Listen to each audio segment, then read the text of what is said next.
सभी प्यारे बच्चों को गुड इवनिंग। आप सभी जल्दी जल्दी क्लास को ज्वाइन कर लीजिए। आप सभी का क्लास शुरू होने वाला है। सभी बच्चे जल्दी जल्दी ज्वाइन कर लें।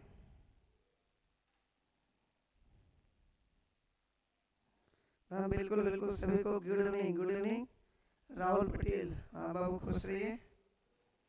चलिए थोड़ा आप लोग क्लास को जल्दी जल्दी बाबू शेयर कर दीजिए। अलिजा प्रवीण है। चलिए जुटिए जल्दी जल्दी।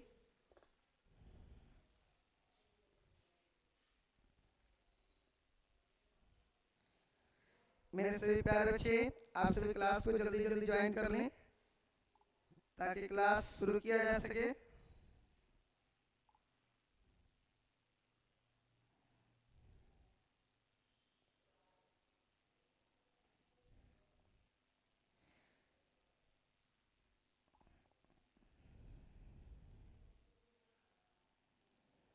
जैसे कि आप सभी जानते हैं, आज जो होता है चैप्टर 2 का लेक्चर 4 यानी कि चौथा क्लास होगा। इसलिए आप सभी जितना जल्दी से जल्दी हो क्लास को ज्वाइन करें और वीडियो को शेयर लाइक कमेंट करें ताकि और भी ज़्यादा से ज़्यादा बच्चे जुड़ सकें। चलिए सबका एक बार हम कमेंट पढ़ देते हैं बच्चों। एक बार में सबका कमेंट पढ़ देते हैं, थोड़ा सा वेट कीजिए।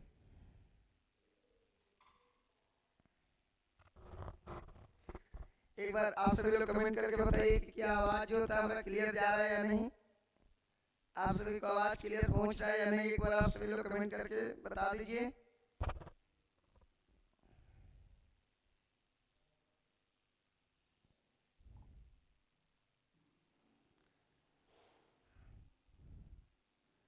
एक बार आप सभी लोग कमेंट करके बताइए कि क्या हमारी आवाज़ क्लियर सुनाई दे रहा है आप सभी को। चलिए आदित्य कुमार जुड़ गए, पप्पू खान, कौसर आलम, अलिजा प्रवीण, राहुल पटेल। तो चलिए आज बिना देरी किए हुए जो था हम लोग क्लास को स्टार्ट करते हैं। ठीक है बच्चों, तो जैसे कि हम लोग चैप्टर 2 में शुरू किए थे राजा किसान और नगरी वाला चैप्टर, और उसका जो होता है आज हम लोग क्लास 4 पढ़ रहे हैं यानी कि लेक्चर 4 हो गया, यानी कि चौथा क्लास आज हम लोग पढ़ रहे हैं। आज जो होता है हम लोग चौथा क्लास बाबू पढ़ रहे हैं हम लोग। चलिए लगभग सभी बच्चे जुट आए हैं, तो चलिए अब हम क्लास शुरू करते हैं। बिना देरी किए हुए हम लोग शुरू कर रहे हैं क्लास। जैसे कि बाबू कल वाले क्लास में इवनिंग गुड इवनिंग आलोक बाबू, पप्पू खान, अस्सलाम वालेकुम भैया। वालेकुम अस्सलाम। और सब आप सब बताइए खैरियत है ना। तो जैसे कि बच्चों कल वाले क्लास में हम लोग पढ़े थे चंद्रगुप्त द्वितीय के बारे में, बिंदुसार के बारे में, है ना, अजातशत्रु के बारे में, ये तमाम शासकों के बारे में पढ़े थे। अशोक के बारे में हम लोग लास्ट अशोक वाले टॉपिक्स पे आके क्लास को क्लोज किए थे। आज ये जो है अशोक से फिर हम लोग कहानी शुरू कर रहे हैं। आज की कहानी कहाँ शुरू होगी, फिर अशोक से चौथा क्लास आज का हो गया आप लोग का। तो बच्चों जैसे कि आप सभी को जो होता है सम्राट अशोक के बारे में बताया जा चुका था कि सम्राट अशोक कलिंग के राजा से युद्ध किया था। उसमें 1.5 लाख सैनिक जो है बंदी बनाए गए थे, लाखों सैनिक मर चुके थे। इस भीषण रक्तपात को देख करके सम्राट अशोक वहीं पर जो था निर्णय किया कि आज के बाद से हम कभी युद्ध नहीं करेंगे। यहीं तक हम टॉपिक्स लाके आप लोग को छोड़े थे। हाँ बिल्कुल राहुल, पहचान रहे हैं आपको, टेंशन नहीं लीजिए। चलिए आज का ये टॉपिक हो गया अशोक को धर्म की मुख्य विशेषताएं क्या क्या थी। बाबू अशोक अपने धर्म के प्रचार प्रसार के लिए धर्म बनवाया। ये धर्म क्या है, इन धर्म की मुख्य विशेषताएं क्या है, इन विशेषताओं के बारे में हम लोग अध्ययन करेंगे।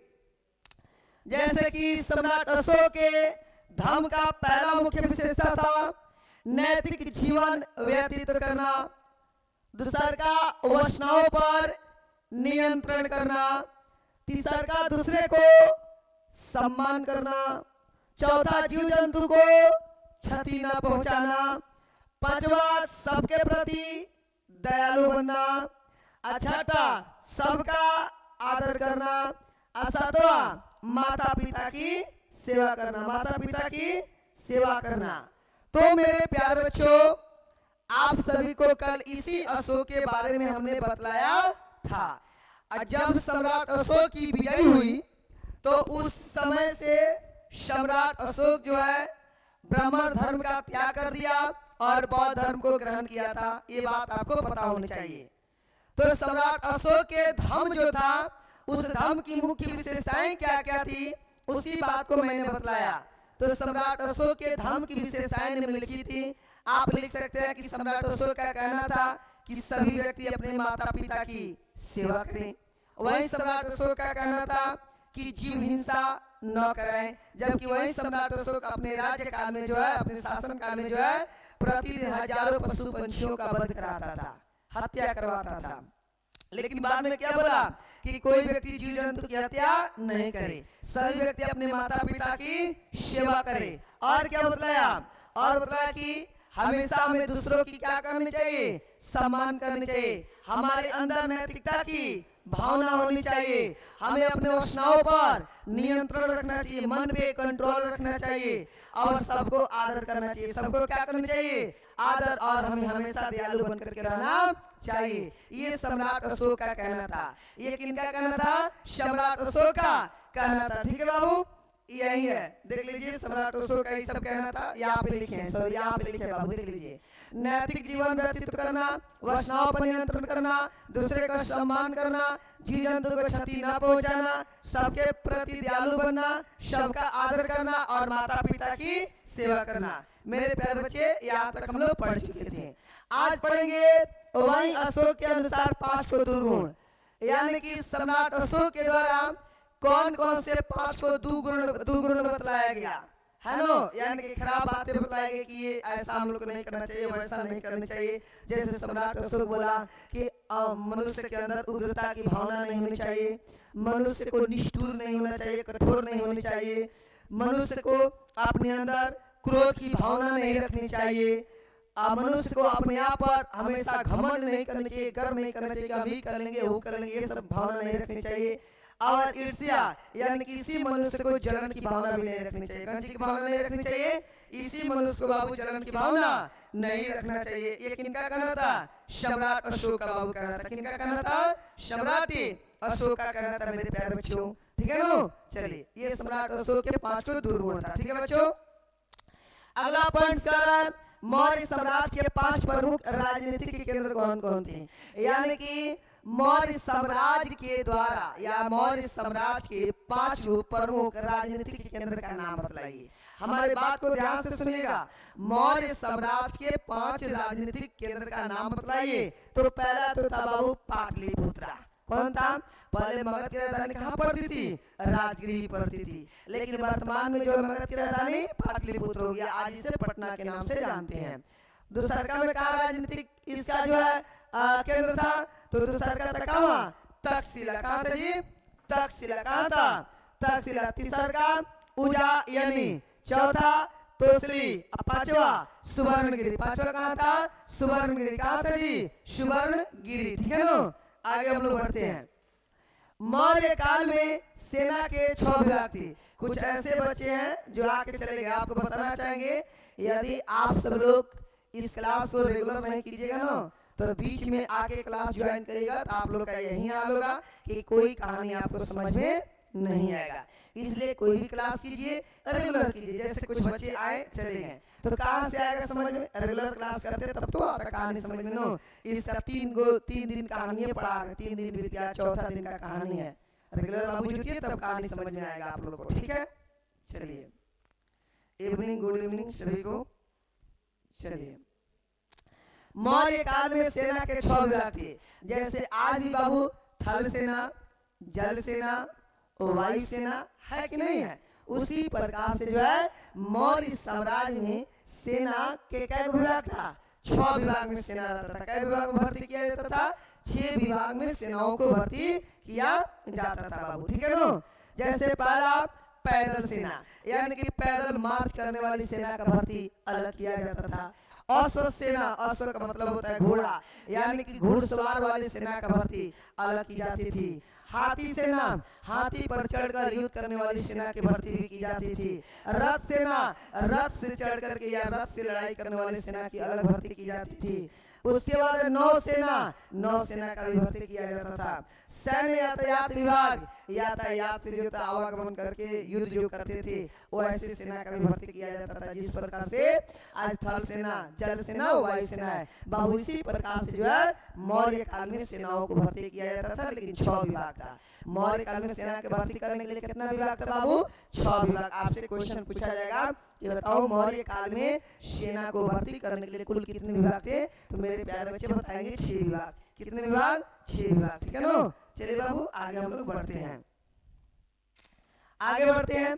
ये सरदार, ये क्वेश्चन हो सकता है तो आपसे पूछा जा सकता है बाबू। अभी हम किसी के कमेंट पर ध्यान नहीं देंगे, अभी हम पढ़ा लेते हैं बाबू, तो फिर आप सभी का कमेंट पढ़ेंगे, क्योंकि आधा पढ़ाए आधा कमेंट पढ़े तो फिर डिस्टर्ब होगा, आपको भी समझ में नहीं आएगा, समय भी ज्यादा हो जाएगा। इसलिए हम लोग को कम समय में ज्यादा से ज्यादा पढ़ना है, क्योंकि अब समय नहीं है, बोर्ड की परीक्षा काफी नजदीक है। तो मेरे प्यारे बच्चे आप पढ़ेंगे हम लोग सरदार के बारे में। ये सरदार कौन होता था, इसकी नियुक्ति कैसे की जाती थी, इन सरदारों के बारे में पढ़ेंगे बच्चों। सरदार एक ताकतवर व्यक्ति होता था मेरे प्यारे बच्चे। सरदार क्या होता था? सबसे ताकतवर शक्तिशाली व्यक्ति होता था, महान पुरुष ये होता था, सरदार होता था, ठीक है ना। सरदार का पद जो है मेरे प्यारे वंशानुगत होता था या नहीं भी होता था, यानी कि अगर कोई सरदार अच्छा काम किया तो उसका पद वंशानुगत चल जाएगा, और कोई अच्छा काम नहीं किया तो उसको वहीं पर रिजेक्ट भी कर दिया जाता था। तो मेरे प्यारे बच्चे आपसे पूछा जाएगा कि सरदार कौन होता था, तो बच्चों आप बतलाएंगे कि सरदार जो है एक ताकतवर व्यक्ति होता था, वह बलशाली व्यक्ति होता था, वह महान व्यक्ति होता था, है कि नहीं है। और उसका पद जो है वंशानुगत होता भी था और वंशानुगत नहीं भी होता था, ठीक है ना। क्लियर हो गया। अब हम लोग जानेंगे बच्चों सरदार के कार्य के बारे में, यानी कि सरदार जो होते थे वे कौन कौन से कार्य करते थे, कौन कौन से कार्य करते थे, ठीक है बच्चों। सरदार कौन कौन से कार्य करते थे, तो देखिए सेना का नेतृत्व कौन करता था? सरदार। मेरे प्यारे बच्चों सेना का नेतृत्व कौन करता था? सरदार करता था। सभी प्रकार के धार्मिक अनुष्ठान और यज्ञ कौन करवाता था? सरदार कराता था। मेरे प्यारे बच्चे याद रखिएगा सरदार का काम क्या क्या था? सेना का नेतृत्व करना, सेना का नेतृत्व करना, ठीक है मेरे प्यारे बच्चे। उसके बाद में यज्ञ करवाना, यज्ञ करवाना इसी का काम था, किनका? सरदार का। अनुष्ठान वगैरह करवाना, अनुष्ठान वगैरह करवाना इन्हीं का काम था, किनका? सरदार का। मेरे प्यारे बच्चों आपसे क्वेश्चन पूछा जाएगा कि सरदार कौन था, तो लिखिएगा सरदार जो है शक्तिशाली व्यक्ति होता था, इस सेना का संचालन करता था। जितने भी यज्ञ अनुष्ठान पूजा पाठ करवाए जाते थे, बड़े बड़े यज्ञ करवाए जाते थे, उसका भी जो था देख रेख कौन करता था? सरदार मेरे प्यारे बच्चों करता था, ठीक है ना। आगे हम लोग बढ़ते हैं। आगे कहा कि झगड़ा विवाद आदि सरदार के द्वारा सुलझाए जाते थे, यानी कि राज्य में किसी भी प्रकार के झगड़ा झंझट विवाद मारपीट किसी प्रकार का कोई विवाद होता है तो उसको सुलझाने का काम कौन करता था? सरदार। कौन करता था? यदि राज्य में किसी प्रकार का झगड़ा झंझट कुछ भी होता है मेरे प्यारे बच्चों तो उसे सुलझाने का काम कौन करता था? सरदार करता था। राज्य के सभी प्रकार की व्यवस्था पर सरदार का नियंत्रण होता था, यानी कि राज्य में जितने भी विकास के काम होते थे, जितने भी विकास के काम होते थे सब किसके निगरानी में होता था? सरदार के निगरानी में होता था। राज्य के जितने भी विकास का काम होता था किनके निगरानी में, किनके देखरेख में? सरदार की देखरेख में होता था, क्योंकि सरदार जो है ये सर्वश्रेष्ठ शक्तिशाली व्यक्ति होता था, ठीक है ना। सरदार किसी से अस्थायी रूप से कर नहीं लेता था, यही तो सबसे बड़ा अच्छाई था सरदार में कि सरदार जो है कभी किसी व्यक्ति से टैक्स नहीं लिया, कभी किसी से टैक्स नहीं लिया, बल्कि टैक्स न लेकर के लोगों से भेंट लेता था, गिफ्ट लेता था। हम लोग गिफ्ट कर सकते हैं। सरदार लोगों से क्या लेता था? भेंट लेता था। भेंट का मतलब होता है गिफ्ट, भेंट का मतलब क्या होता है? गिफ्ट होता है, ठीक है ना। जान पड़ता है काच लगिल बा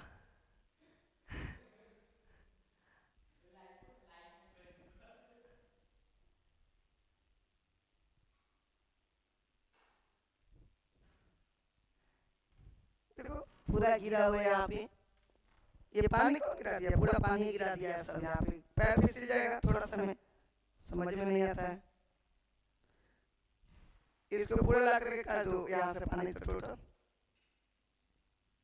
पैर फिसल गया था, समझ में नहीं आता है। चलिए दक्षिण भारत में शासन, दक्षिण भारत में कौन चीज शासन, दक्षिण भारत में शासन कर रहे हैं। ठीक है बच्चों, तो आइए दक्षिण भारत में कौन शासन करते थे इनके बारे में हम लोग जानेंगे। दक्षिण भारत में चोल, चेर, पांड्य जैसी सरदारियों का उदय हुआ। ये राज्य बहुत ही समृद्ध और लंबे समय अस्थायी रहे। क्या है? चर और पांड्य दक्षिण मध्य और पश्चिमी भारत के क्षेत्र में सातवां शासकों का उदय हुआ। यानी कि सातवां शासक का उदय कहाँ हुआ? तो बताइएगा दक्षिण प्रदेश में। सातवाहन बाबू आपसे क्वेश्चन पूछा जाएगा, सातवाहन का उदय कहाँ हुआ? सातवाहन का उदय कहाँ हुआ? तो लिखिएगा मेरे प्यारे बच्चे दक्षिण प्रदेश में या दक्षिण क्षेत्र में।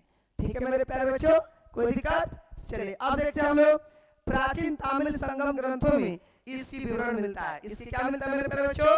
विवरण भी मिलता है। दक्षिण भारत के कई सरदार राजा सातवाहन एवं शासकों के साथ व्यापार करके राजस्व जुटाते थे। क्या जुटाते थे? राजस्व जुटाते थे। अब हम लोग चर्चा करेंगे चेर राज्य के बारे में। कौन राज्य के बारे में? चेर राज्य के बारे में।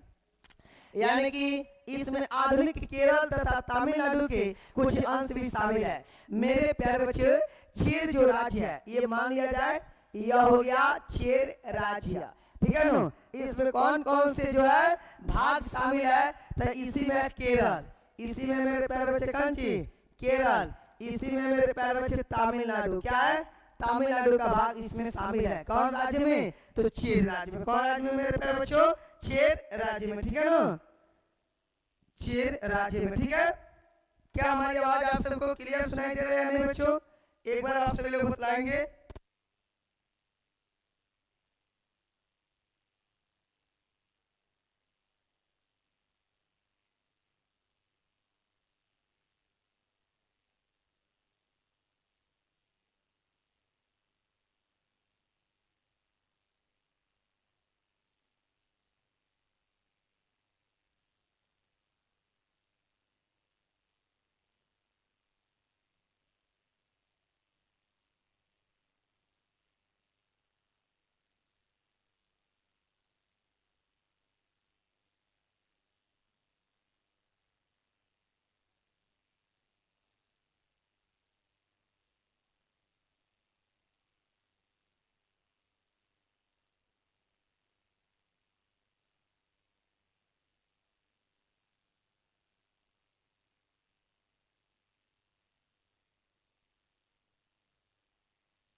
एक बार आप सभी कमेंट करके बताइए कि क्या हमारी आवाज जो होता है आप सभी को क्लियर पहुंच रहा है नहीं। एक बार आप सभी लोग कमेंट करके बताइए बच्चों।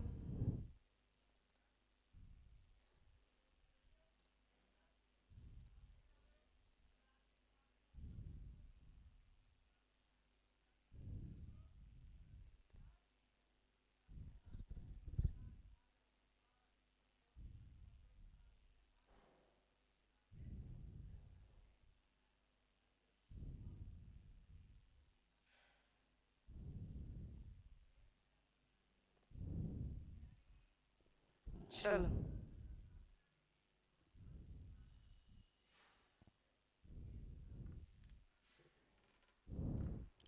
एक बार आप सभी लोग बताइए कमेंट करके कि आवाज क्लियर नहीं जा रहा है आप लोगों के पास?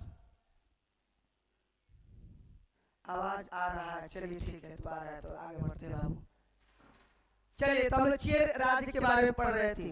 तो चेर राज्य में बाबू कौन कौन सा क्षेत्र आता था? तो सबसे पहले तमिलनाडु आता था और केरल। तमिलनाडु और क्या आता था बच्चों? केरल आता था। ठीक है ना? उदयन चेरल 130 ईस्वी प्रथम चेर शासक था। वह जी यानी करियूर चेरों की राजधानी होती थी। वह जी यानी कि करियूर चेरों की क्या होती थी? मेरे प्यारे बच्चों राजधानी हुआ करती थी, ठीक है ना। आगे पढ़ेंगे चोल राज्य। कौन राज्य, थोड़ा थोड़ा इसके बारे में पढ़ेंगे क्योंकि ये ज्यादा उतना इंपोर्टेंट है भी नहीं। चोल राज्य, इसकी राजधानी कहाँ थी, पुआर अथवा कावेरी पत्तनम थी। पुआर अथवा कामा कावेरी पत्तनम, याद रखिएगा। चोल राज्य की राजधानी कहाँ थी, तो पुहार या फिर कावेरी पत्तनम इसे कहा जाता था। आगे करा कार्यकाल प्रारंभिक चोल शासकों में सर्वाधिक महत्वपूर्ण था। पांड्य राज्य प्रायद्वीप के सुदूर दक्षिण और दक्षिण पूर्व भाग में था। दक्षिण और दक्षिण पूर्व भाग में था, ठीक है नो। आगे करा इसमें मदुरै इसकी राजधानी थी। मदुरै इसकी क्या थी, राजधानी थी। शक या सिथियन के बारे में अब हम लोग पढ़ने चल रहे हैं, शक वंश के बारे में पढ़ने चल रहे हैं। भारत के पश्चिमोत्तर प्रांत में बसने वाले शकों ने स्वयं को छत्रपति कहा, यानी कि हमारे भारत देश के पश्चिम भाग में, हमारे भारत देश के पश्चिम भाग में बसने वाले शक जो है अपने आप को क्या कहते थे, छत्रपति कहते थे। अपने आप को क्या कहते थे बच्चों, छत्रपति कहते थे, ठीक है ना।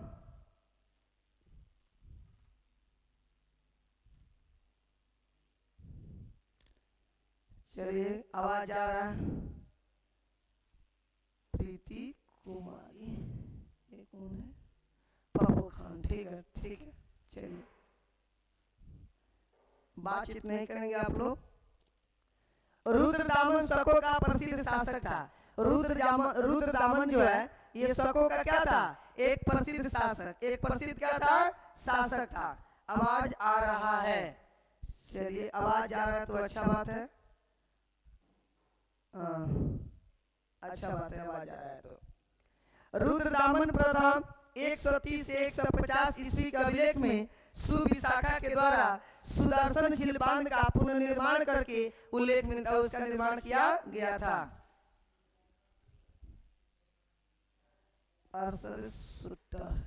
ठीक है बाबू,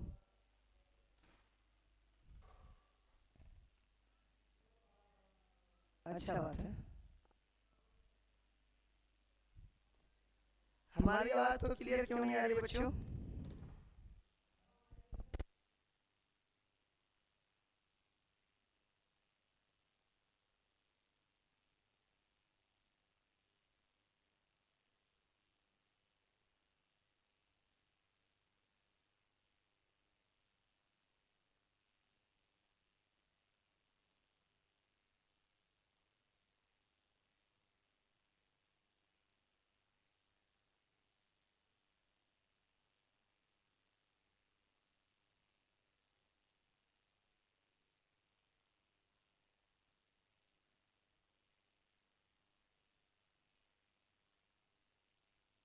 एक बार आप सभी लोग कमेंट करके बताइए तो कि क्या हमारी आवाज जो है साफ साफ सुनाई दे रहा है या नहीं।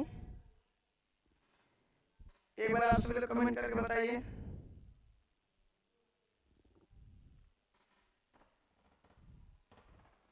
चलिए ठीक है, आंध्र सातवाहन वंश के बारे में पढ़ेंगे। यानी कि अब हम लोग जो पढ़ने चल रहे हैं सातवाहन के बारे में पढ़ने चल रहे हैं, ठीक है ना।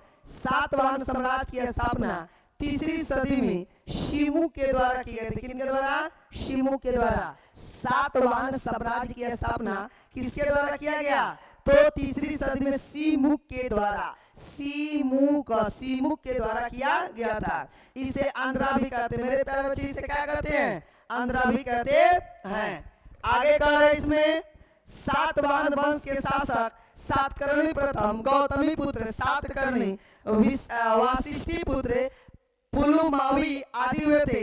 गौतमी पुत्र सातकर्णी इस वंश के महान शासक थे। इस वंश के क्या थे? एक महान शासक थे। अब ये कुषाण शासक के बारे में पढ़ेंगे। इस वंश का संस्थापक एवं प्रथम शासक कुजुल कडफिसस था। कुजुल कडफिसस था, याद रखिएगा। कुषाण शासक जो है इस वंश का संस्थापक तो था ही, यानी कि इस वंश का संस्थापक तथा प्रथम शासक कौन था? कुजुल कडफिसस। कुजुल कडफिसस था। कुषाण वंश का सबसे प्रसिद्ध शासक कनिष्क था।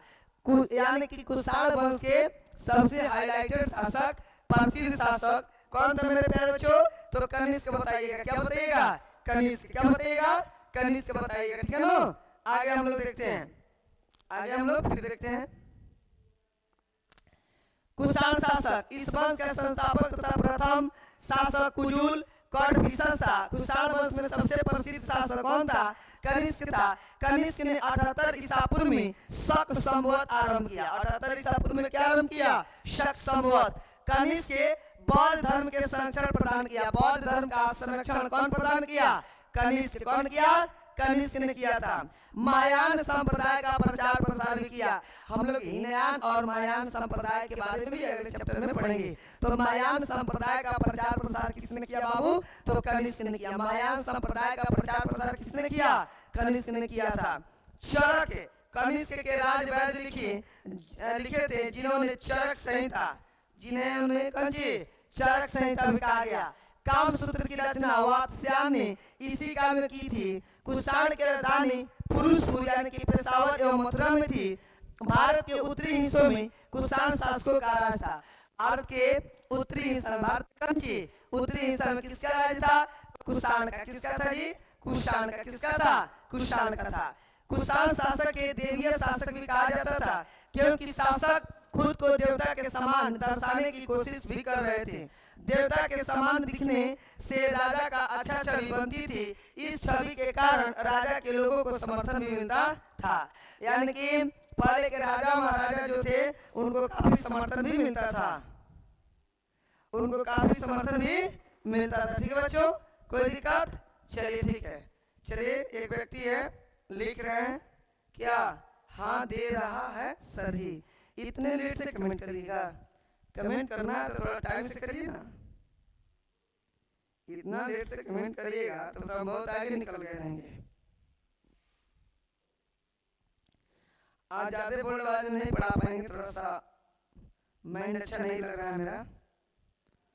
थक चुके हैं काफी, दिन भर जो होता है काम किया गया है, समझे? इसलिए पहले इतना तो नहीं बतला सकते हैं जोर से। ठीक है, चलिए। तबीयत भी सही है, नहीं लग रहा है अब। चलिए ठीक है। अब देखिए, राजा मंदिरों में भगवान के बराबर अपनी विशाल मूर्ति बनवाता था। यानी कि कुषाण के जो राजा महाराजा थे, यानी कौन? देखिए यहाँ पे लिखे होंगे बाबू, आया कुषाण शासक। उस समय जो राजा होते थे ना, वे लोग भगवान की बराबरी करते थे। भगवान का जितना ऊंचा मंदिर थी मूर्ति होता था, उतना ही ऊंचा ऊंचा लोग अपनी भी प्रतिमा बनवाया करते थे राजा महाराजा। इससे क्या होता था, जो राजा जितना बड़का अपना प्रतिमा बनवाएगा ना, वह उतना ही बड़का जो होता शक्तिशाली लोगों के सामने होता था। ठीक है ना। चलिए, उत्तर प्रदेश में मथुरा के पास माट के एक देव स्थान पर कुषाण राजा की विशाल मूर्ति मिली है। अफगानिस्तान के एक देव स्थान पर भी ऐसे ही मिलती है, ऐसे मिली है। चलिए बाबू, तुम्हारा नाम कहो नहीं पढ़ेंगे, कितना हूँ कमेंट कर लीजिए। ठीक है, नहीं पढ़ सकते हैं। ठीक है, लड़कों सब गजब का धूर्त है। लड़की का आईडी बताओ, उसमें आईडी बनाया सब प्रीति कुमारी के नाम से। अब बताओ, खाली कमेंट कर रहा है सब, उसको पढ़ने से कोई मतलब है नहीं। गजब का यार। बाबू पढ़ लीजिए, क्या कमेंटबाजी कर रहा है? लड़की सबके नाम से आईडी बना करके। अच्छे बालक हैं आप लोग, देश के भविष्य हैं। अभी सब कमेंटबाजी करिए तो अच्छा बात नहीं है। हम जानते हैं कि आप लड़के हैं, लड़के हैं तो लड़के के नाम से आईडी बना के बाबू कमेंट करिए। चलिए ठीक है, आपकी मर्जी, जो करना है कीजिए, उससे मतलब नहीं है, समझे? आप लोग को जो आईडी बनाना है पढ़िए, उससे हमको तो कोई मतलब नहीं है, लेकिन ये गलत चीज है। मैंने आपको इंडिकेट किया, बाकी आगे आपकी मर्जी। कुषाण वंश के राजा अपने नाम के आगे देवपुत्र की उपाधि लगाते थे। यानी कि मेरे प्यारे, कुषाण वंश के जितने राजा महाराजा थे, कुषाण वंश के जितने क्या थे, राजा महाराजा थे, ये सभी लोग अपने नाम के आगे क्या लगाते थे? तो मेरे प्यारे बच्चों, देवपुत्र क्या लगाते थे? आपसे क्वेश्चन पूछा जाएगा कि कुषाण वंश के राजा अपने नाम के आगे क्या लगाते थे? तो देवपुत्र लगाते थे। मेरे प्यारे बच्चों, क्या लगाते थे? देवपुत्र लगाते थे। ठीक है ना। आज थोड़ा सा एनर्जी नहीं है, थोड़ा कम है। कल पूरे जो होता है ऑब्जेक्टिव क्वेश्चन करवाएंगे ना, पूरे जो जुनून के साथ में बच्चों कराएंगे। आज थोड़ा सा माइनस कीजिए क्लास को। सिक्के के एक तरफ राजा का छवि तथा दूसरी तरफ देवता का छवि होता था। यानी कि कुषाण वंश के जितने भी राजा हुए ये लोग सिक्के पर अपना अपना फोटो देते थे। यानी एक तरफ जो है इनका फोटो होता था तो दूसरी तरफ जो है देवता का फोटो होता था। कुषाण वंश में जो सिक्का प्रचलित किया गया, कुषाण वंश में जो सिक्का प्रचलित किया गया था, उस सिक्के पर जो है एक तरफ राजा का फोटो होता था और दूसरी तरफ इनका तो देवताओं का फोटो हुआ करता था। ठीक है बच्चों, कोई दिक्कत यहाँ तक? आगे अब हम लोग बढ़ते हैं। ठीक है, चलिए आगे की ओर हम लोग बढ़ रहे हैं।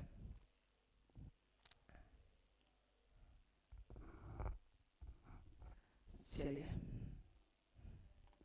अब ये मेरे प्यारे बच्चे गुप्त काल के बारे में, कौन के बारे में? गुप्त काल के बारे में हम लोग पढ़ेंगे। ठीक है ना।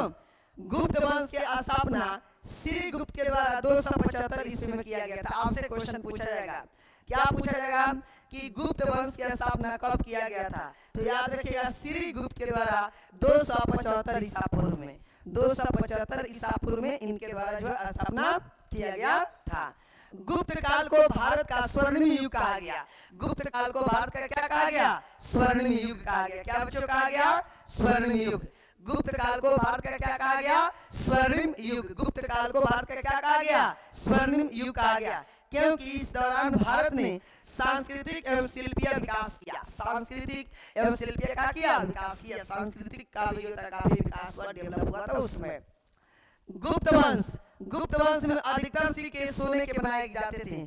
मेरे प्यारे बच्चों, गुप्त वंश में जितने भी सिक्के बनाए गए थे, क्या चीज के बनाए गए थे? सोना के।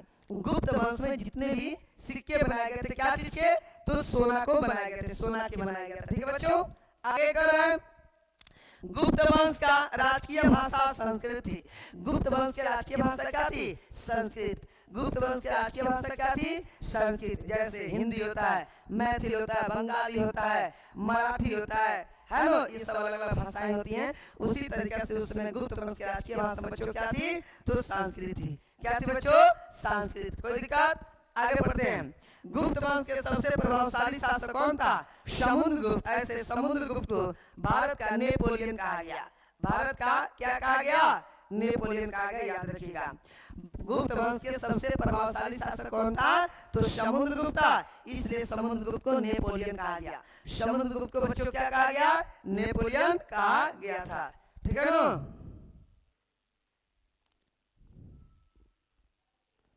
चलिए ठीक है बाबू, बाद में सबका कमेंट पढ़ेंगे क्योंकि अभी उतना माइंड अच्छा नहीं है, बाद में सबका कमेंट पढ़ लेंगे। समुद्रगुप्त को भारत का क्या कहा गया? नेपोलियन कहा गया। मैंने ये क्वेश्चन को बताया और याद रखिएगा, ये ऑब्जेक्टिव क्वेश्चन है, बोर्ड मॉडल याद रखेंगे, समझे ना। समुद्रगुप्त को भारत का क्या कहा गया? तो बच्चों नेपोलियन कहा गया। गुप्त साम्राज्य का इतिहास साहित्यिक स्रोत सिक्के तथा अभिलेखों की सहायता से जानकारी लेकर के लिखा गया है। गुप्त साम्राज्य के इतिहास को जानने के लिए प्रयाग प्रशस्ति का ऐतिहासिक स्रोत है। प्रयाग प्रशस्ति क्या है? ऐतिहासिक। गुप्त साम्राज्य की जानकारी हमें किससे मिलती है? प्रयाग प्रशस्ति से मिलती है बच्चों, प्रयाग प्रशस्ति से। याद रखना, गुप्त साम्राज्य की जानकारी हमें किससे मिलती है? प्रयाग प्रशस्ति से। प्रयाग प्रशस्ति से मिलती है। आगे करा प्रयाग प्रशस्ति, यह एक अभिलेख है। यह एक क्या है? अभिलेख है, जिसे समुद्रगुप्त के दरबारी कवि हरिसेन के द्वारा लिखा गया। कवि किनके द्वारा लिखा गया? हरिसेन के द्वारा लिखा गया। इस अभिलेख में समुद्रगुप्त का विजय हुआ। इस अभिलेख में किनका विजय हुआ? समुद्रगुप्त का विजय हुआ और इनके अभियान की चर्चा भी की गई है। यह अभिलेख प्रयाग इलाहाबाद में लगाया गया। कहाँ लगाया गया? इलाहाबाद में। कहाँ लगाया गया? आपको बताया थे प्रयाग प्रशस्ति का दूसरा नाम क्या था? इलाहाबाद असम अभिलेख के नाम से बताया थे आप लोगों को। गुप्त काल के प्रमुख शासक कौन कौन थे, इनके बारे में थोड़ा हम लोग जानेंगे। नहीं दिख रहा है? क्या नहीं दिख रहा है? दिख तो रहा है।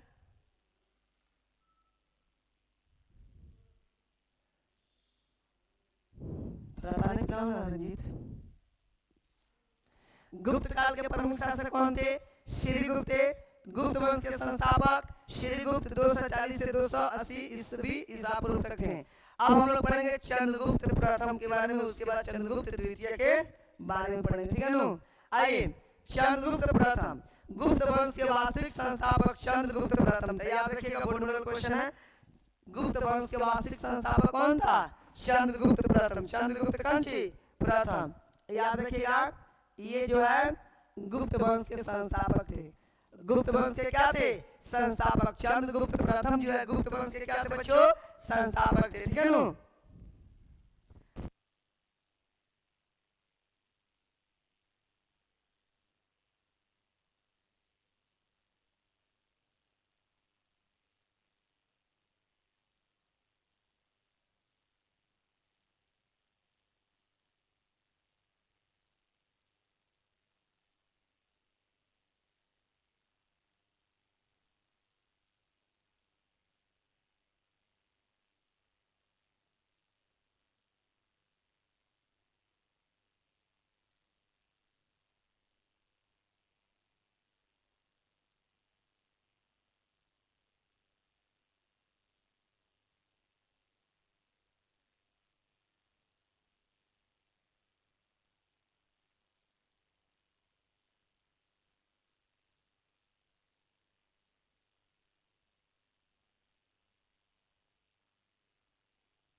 चलिए ठीक है। तो चंद्रगुप्त प्रथम को क्या कहा गया? तो गुप्त वंश का प्रथम शासक कहा गया। क्या कहा गया? गुप्त वंश का प्रथम शासक कहा गया था। ठीक है ना? क्लियर हो गया? चंद्रगुप्त प्रथम ने लिच्छवी के राजकुमारी के कुमार देवी से विवाह किया। चंद्रगुप्त प्रथम जो है लिच्छवी की राजकुमारी थी, जिसका नाम क्या था? कुमार देवी से विवाह किया। कुमार देवी से क्या किया? विवाह किया था। अब हम लोग पढ़ेंगे समुद्रगुप्त, जिसे हम लोग नेपोलियन कहते हैं। जिसे क्या कहते हैं? नेपोलियन बच्चों कहते हैं। ठीक है ना? चलिए, चंद्रगुप्त प्रथम के बाद उसका पुत्र आया समुद्रगुप्त। चंद्रगुप्त प्रथम के बाद उसका पुत्र आया जिसका नाम क्या था? समुद्रगुप्त। ठीक है ना? अंग्रेज इतिहासकार B.A. स्मिथ ने समुद्रगुप्त को भारत का नेपोलियन का, समुद्रगुप्त को भारत का क्या किया? नेपोलियन का। यानी कि चंद्रगुप्त प्रथम का बेटा जो था उसका नाम क्या था? समुद्रगुप्त। क्या नाम था? इसलिए समुद्रगुप्त को जो है भारत का क्या कहा गया? नेपोलियन कहा गया। क्या कहा गया? नेपोलियन कहा गया था। ठीक है बच्चों, आगे हम लोग देखते हैं। आगे देखते हैं।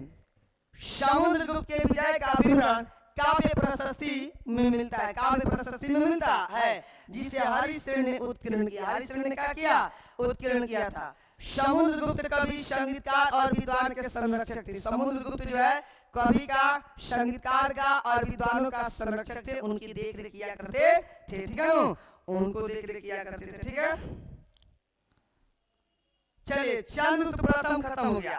चंद्रगुप्त प्रथम खत्म। चंद्रगुप्त प्रथम का बेटा था समुद्रगुप्त। कौन था? जो गुप्त वंश के संस्थापक रहा। लेकिन कह रहा कि चंद्रगुप्त द्वितीय कौन था? तो चंद्रगुप्त द्वितीय को विक्रमादित्य के नाम से जाना जाता है। बच्चों याद रखिएगा। तो चंद्रगुप्त द्वितीय विक्रमादित्य के नाम से प्रसिद्ध हुए। तो चंद्रगुप्त द्वितीय कहें तब, या फिर विक्रमादित्य कहें तब, एक ही चीज हुआ, इतना याद रखेंगे। चंद्रगुप्त द्वितीय के शासन काल गुप्त वंश का स्वर्ण युग कहलाता है। गुप्त वंश का क्या कहलाता है? स्वर्ण युग कहलाता है। चंद्रगुप्त द्वितीय का अन्य नाम देवपुत्र था, देवराज था और देवर्षि था। देवर्षि था। ठीक है बच्चों? चंद्रगुप्त विक्रमादित्य के 9 रत्न थे। चंद्रगुप्त विक्रमादित्य के राज में 9 रत्न रहते थे। यानी कि 9 व्यक्ति रहते थे। 9 अपने अपने क्षेत्र में काफी विद्वान थे। उन्हीं को 9 रत्न कहा गया। उन्हीं को क्या कहा गया? 9 रत्न कहा गया बच्चों। ठीक है? जिसमें कालिदास, धर्मवंती, छपड़क, अमर सिंह शंकु, वेताल भट्ट, घटकपर, वाराहमिहिर, वररुचि, ये सभी लोग इसमें शामिल थे। ठीक है ना? हाँ, ज्योग्राफी का कराएंगे, देखते हैं, कल से प्रयास करेंगे ज्योग्राफी का। थोड़ा सा कंटेंट बनने में देरी हो गया है, क्योंकि इधर क्रैश कोर्स भी तो शुरू करना है आप लोग का ना। तो क्रैश कोर्स को लेकर के जनरल बैच का जो था कंटेंट पिछवा रहा है, क्योंकि क्रैश कोर्स को क्लियर करा है। इसलिए देखते हैं, प्रयास करते हैं ज्योग्राफी। चीनी यात्री फैयान समुद्र द्वितीय के शासन काल में भारत आया था। चीनी यात्री जानने का नाम था फैयान। चीनी यात्री का नाम था फयान। ये जो चंद्रगुप्त द्वितीय के शासनकाल में ही भारत आया था। ठीक है ना, चंद्रगुप्त द्वितीय के शासनकाल में भारत आया था। आपसे क्वेश्चन पूछा जाएगा वह कौन सा चीनी यात्री चंद्रगुप्त द्वितीय के शासनकाल में भारत आया था, तो याद रखिएगा फयान। ठीक है बच्चों, चंद्रगुप्त द्वितीय ने विक्रमादित्य, परम भागवत आदि उपलब्धियां धारण की थी। चंद्रगुप्त द्वितीय के उपरांत कुमारगुप्त प्रथम शासक बना। कुमारगुप्त प्रथम क्या बना? शासक बना हुआ था। गुप्त शासकों में सर्वाधिक अभिलेख कुमारगुप्त प्रथम के ही मिलते हैं, यानी कि गुप्त शासकों में सबसे ज्यादा अभिलेख किनका मिलता है? तो कुमारगुप्त का मिलता है। कुमारगुप्त प्रथम का अंतिम दिनों में पुष्य मित्रों का आक्रमण हुआ था। कुमारगुप्त प्रथम ने नालंदा विश्वविद्यालय की स्थापना किया था। बोर्ड मॉडल क्वेश्चन याद रखिएगा, नालंदा विश्वविद्यालय की स्थापना किसके द्वारा किया गया था? तो याद रखिएगा कुमारगुप्त के द्वारा किया गया था। किनके द्वारा किया गया था बच्चों? कुमारगुप्त के द्वारा किया गया था। किनके द्वारा?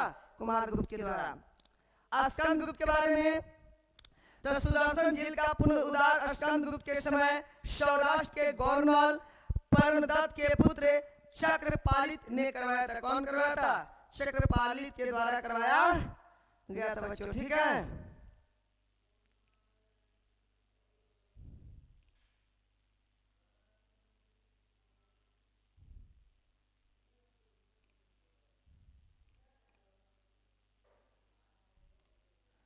चलिए अब आज थोड़ा तबीयत ठीक नहीं लग रहा है, इसलिए इतना ही क्लास कराएंगे। शेष अगले दिन बच्चों क्लास कराएंगे। ठीक है ना, रहने देते हैं इतना ही। चलिए सबके लिए गुड नाइट।